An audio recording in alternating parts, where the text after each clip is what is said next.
The Grow My Cleaning Company podcast helps owners of cleaning companies just like you to grow your company and yourself so you can make more money and finally get the time and money freedom that probably got you into this business. Discover how to automate and create systems that allow you to grow like crazy without losing control. If you dig the show and want to show some love, subscribe, rate, and review on iTunes. It really helps. Enjoy the show. Hello, Cleaning Nation. This is part 2 in a 2-part episode. If you missed episode 1, go back to the previous episode and check it out, and then enjoy this episode number 2. Number 2 is a focus on gratitude. God, so good. Keep talking, lady. You're scratching where I itch. If I was a dog, my little leg would be, when you get the dog underneath the belly and the leg goes, that would be me. I'm so picking up what you're laying down. Talk to me. So the gratitude is when things are going wrong, there's always something that can go right. There's always something that you can be grateful for. All right. I've shared this. I don't know if I've shared it on a podcast before. I've certainly shared it with our clients. So I'm going to do a quick version. One of my favorite podcasts I did was before Grow My Cleaning Company, just when I was interviewing other people I liked. And the guy I interviewed was an international drug dealer that went to a Thai prison. And he was white and big. And that is not what his fellow prisoners look like. They were neither white nor large. They spoke Thai, he spoke English. And his description of what that experience was like, Jesse Moskal was the guy's name. I still remember. This is years ago. He had no options. Like, most of the people would die. They gave food, but he's like, if someone didn't bring you other food to supplement that food, you would probably die. I don't know if they gave you clothes. So if you didn't have clothes or your clothes ripped, there wasn't any of that, right? And the way he described it was like concrete walls, dirt floor, guards with guns. They gave you nothing, like nothing. So, and he didn't speak the language. So he was in a spot where I feel 99.99 to 100% of the people listening, he, of all the people, could have said, I have no option. I'm going to die here. And he said many people did. And I go, why? Like, were they sick? Or he goes, they just gave up. Like, I mean, there was certainly lack of food and, there's some physical things, but they had the same physical limitations he had. But it was just what they chose to focus on was, I'm never going to get out of here. So what he chose to focus on, and this, I mean, he had nothing, like literally no clothes, no food, nothing. Like, a big deal was the weather. Like, if it's hot out, he was hot. If it was raining or freezing, he was raining or freezing. Like, you don't really think about the weather until you're in the weather 24/7. So that was his level of control over his circumstance. He's like, I have one thing I control. One, my time. That I've got plenty of time. Before I didn't have time, I've got time.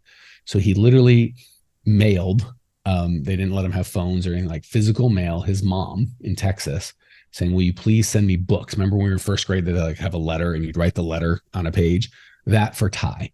And he said, I have time. And he mailed them books and she would send them over and he would do the little kindergartner books and in the middle of the yard, all the other prisoners make fun of him because, they speak the language. He's an adult grown ass man, like writing basic letters. And he learned how to speak the language and he learned how to write the language. I mean, that's a big deal. And he used that to talk to the guards. And once he did, he felt like he learned they wanted to know all about America. He was now unique. So all the things that made him unsuccessful before, he's big, he's white, doesn't speak the language. So no one wanted to be his friend. He couldn't be now he was a celebrity because he knew about America and he could speak in their language. And no one else was in this prison that knew about America and that could speak in their language. And he got all this favor with the guards where he could kind of do extra things and have extra things. And there's a whole long story where he got out. He literally, after like 7 or 8 years, they moved him to America. And because they, just so you know how bad our good our prisons are compared to others, they count like every year in a Thai prison is like 7 years in an American prison. So they're like 7 times 7, 49 years time served. Anyway, all that to say, that's just the best example I could think of what Suzanne said, what we choose to focus on in gratitude, right? So all of us have so much more to be grateful from this guy, right? I mean, good Lord, if you are listening to this, like my air conditioning just kicked in and it's very comfortable here. That is something to be grateful. When I go to bed at night, just the fact that I have a pillow and it's soft and I can sleep, that no one's going to hurt me, right? Like, there's a lot of people that are like, if I go to sleep, I never sleep because someone's going to get me. I'm not talking crazy people. I'm talking people that is their circumstance. So that gratitude, I would say this guy's life, right? Because he's like, I can learn, I have time, I'm healthy, I'm young. He had so much So little to be grateful for from our standard. And he was grateful. And I guarantee you, before you go, I'm broke and I'm this, I'm that, think about my friend Jesse, this big white guy that didn't speak the language in a Thai prison.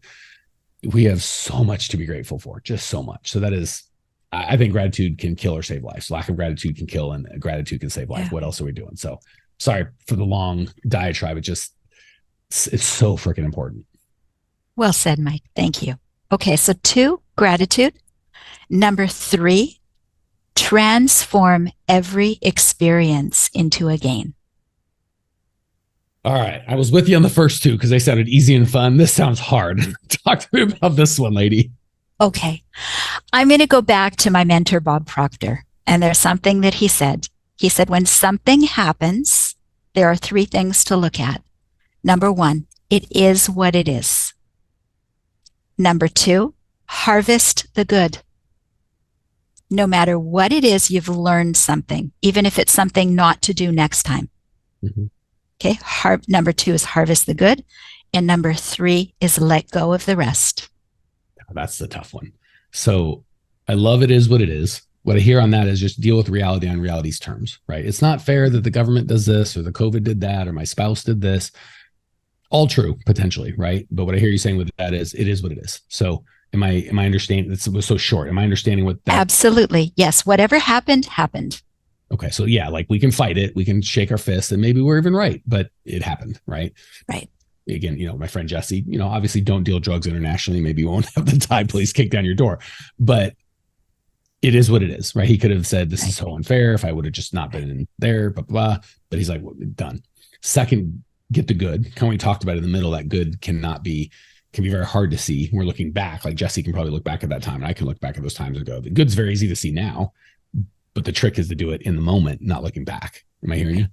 But even for Jesse, what was his good? His good was, I've got time. Well, and also this is a huge opportunity that no one else gets. If I can get out of this, it'll be life-changing. And it was like, imagine. Exactly. So in his case, it is what it is. Harvest the good. What can I make good of this?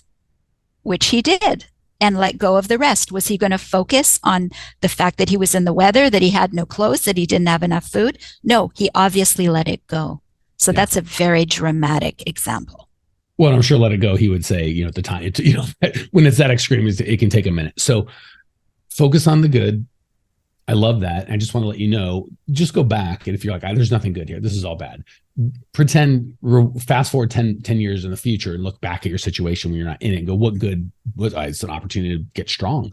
There's zero people that have the company that you want that haven't gone through a lot more crap than you've gone through. Like, I think we think other guys, including this jerk with a microphone, like they were born rich or smart or whatever. And there was just success after success after success. It's like, no. Elon Musk was on the verge of bankruptcy several times with SpaceX, with PayPal. Like, so if it's good enough for them, it's good enough for me. Like, they just went through bigger. So the good could almost always be the bigger impact I want to have, the bigger pain I'm going to have to go through. Right. Like Nelson Mandela, when he was in prison, wasn't going, this is great. Gandhi, when he wasn't eating, wasn't like, this is great, but they were changing the world. So look at the good. There's always that opportunity. Now that third one was the one I'm like, oh, that's hard. Oh, and by the way, just a quick, easy one, or I shouldn't say easy, but simple. Eliminate the word problem and just put in the word opportunity. So the problem with what you're saying, Suzanne, is it won't work. The opportunity with what you're saying, Suzanne, is fill in the blank. My employee just quit. The problem is I got to go clean tonight. The opportunity here is there's a problem I've identified and I can now fix it. So if you just eliminate the word problem from your vocabulary and put an opportunity, that will get you 80% of the heavy lifting of what Suzanne said and focus on the good, because you don't have any problems. You only have opportunities. Hey, amazing people, you may have noticed we don't sell a dadgum thing on this podcast. We don't allow ads. The only ask I can ever have of you guys is if you dig the show, for you to spread the word and share so we can change as many lives as possible. Literally, it'll take you 5 seconds to give us a great review, and I can't tell you how much I appreciate you as a listener and value the gift of your kind words. Now, back to the show. Now, what about that third one? Tell me about that, because that one's like, oh, geez, now you're getting a meddling. Now this looks hard. Okay. Letting go of the rest simply means you're not living in the gap. Talk to me more. I'm about 80% there. Okay. So let's put it in an example for someone who has a cleaning business. Perfect. You've lost 3 of your employees in one day. Perfect. it is what it is. Let's try and harvest the good.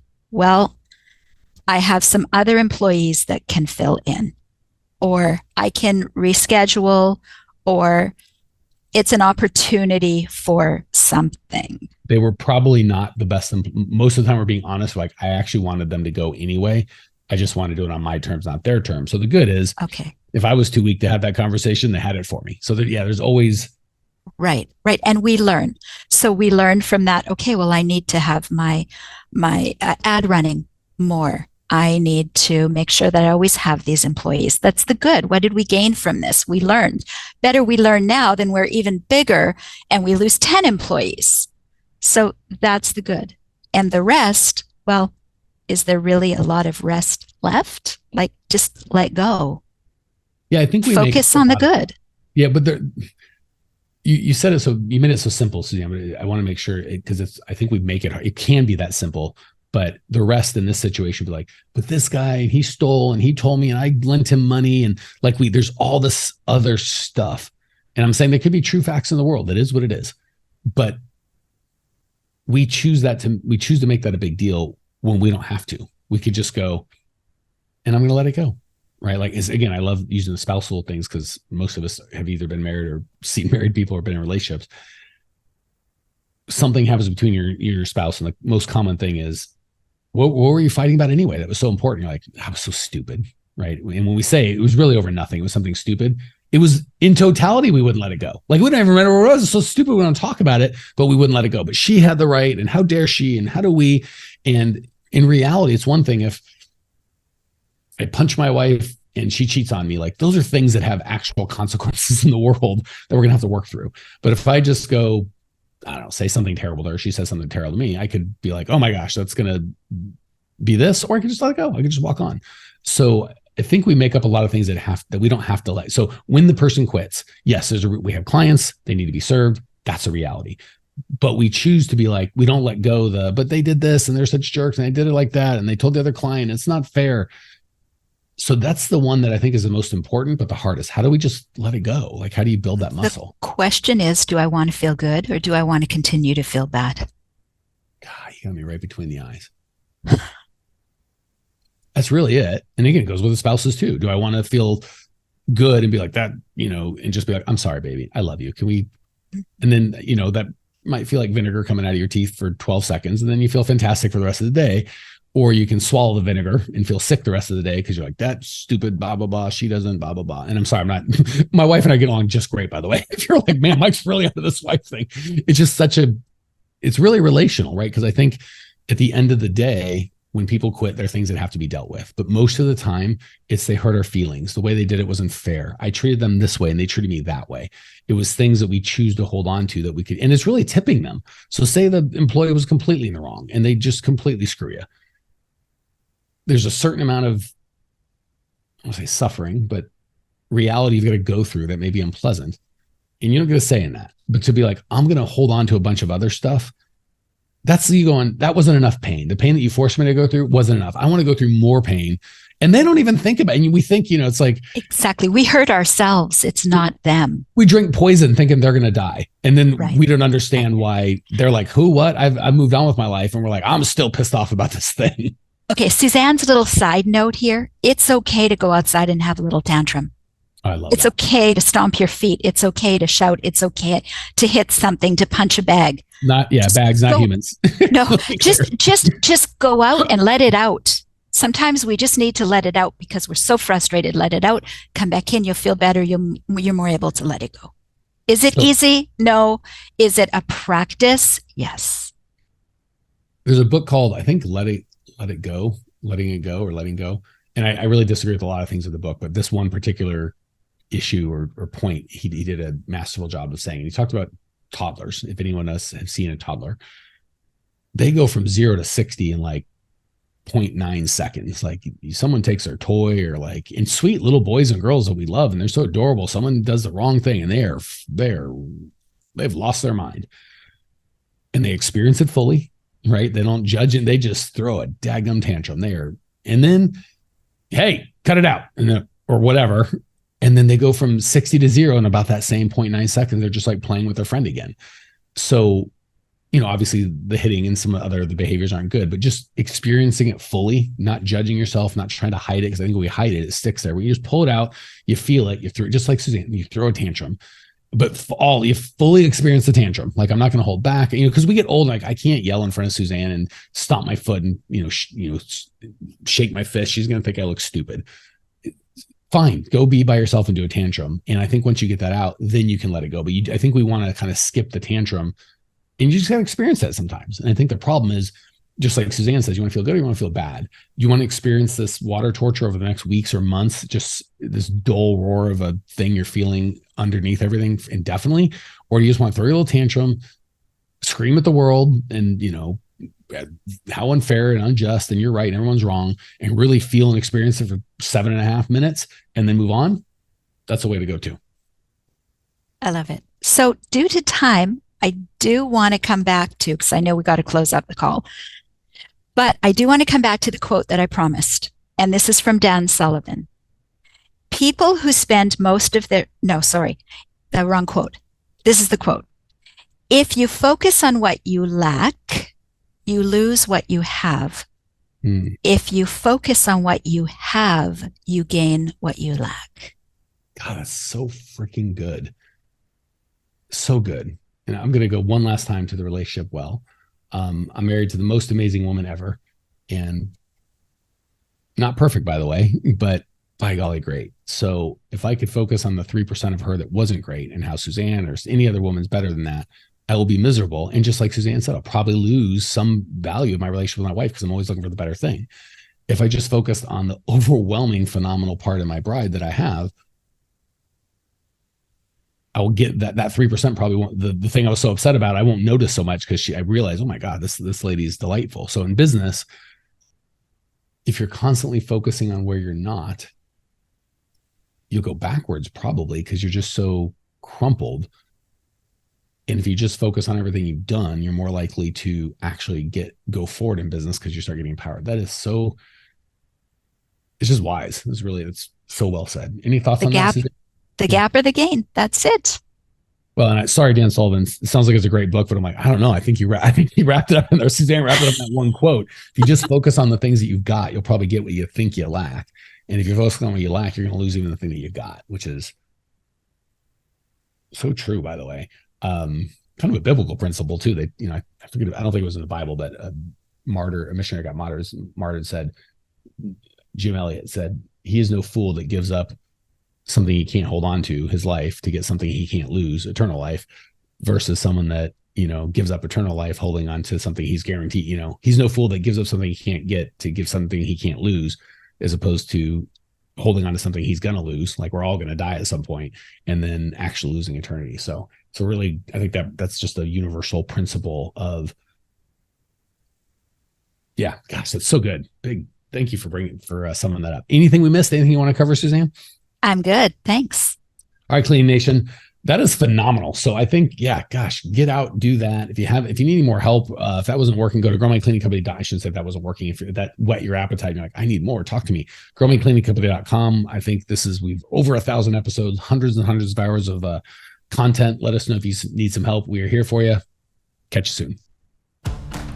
Well, here we are, the end of the podcast, and you made it. Great job. I've got a little bonus for you for sticking through with me, but like I mentioned before, if you got value out of this podcast and you want to show a little love, subscribe, rate, and review on iTunes, Spotify, wherever the heck you're listening to this thing. Share it with a friend, share the love. And as a special thank you for those of you that stuck with me to the end, how about I give you my personal phone number so we can text? It's a great way for me to get to know you, your business, your goals personally. So shoot me a text now, 602-932-6431, 602-932-6431. I am the only one who responds to these texts, and I will personally respond to everyone I possibly can as long as this number is manned. Don't know how long we're going to keep this at the end of the podcast, so grab it now, 602-932-6431. Give me a text, say hey, can't wait to meet you.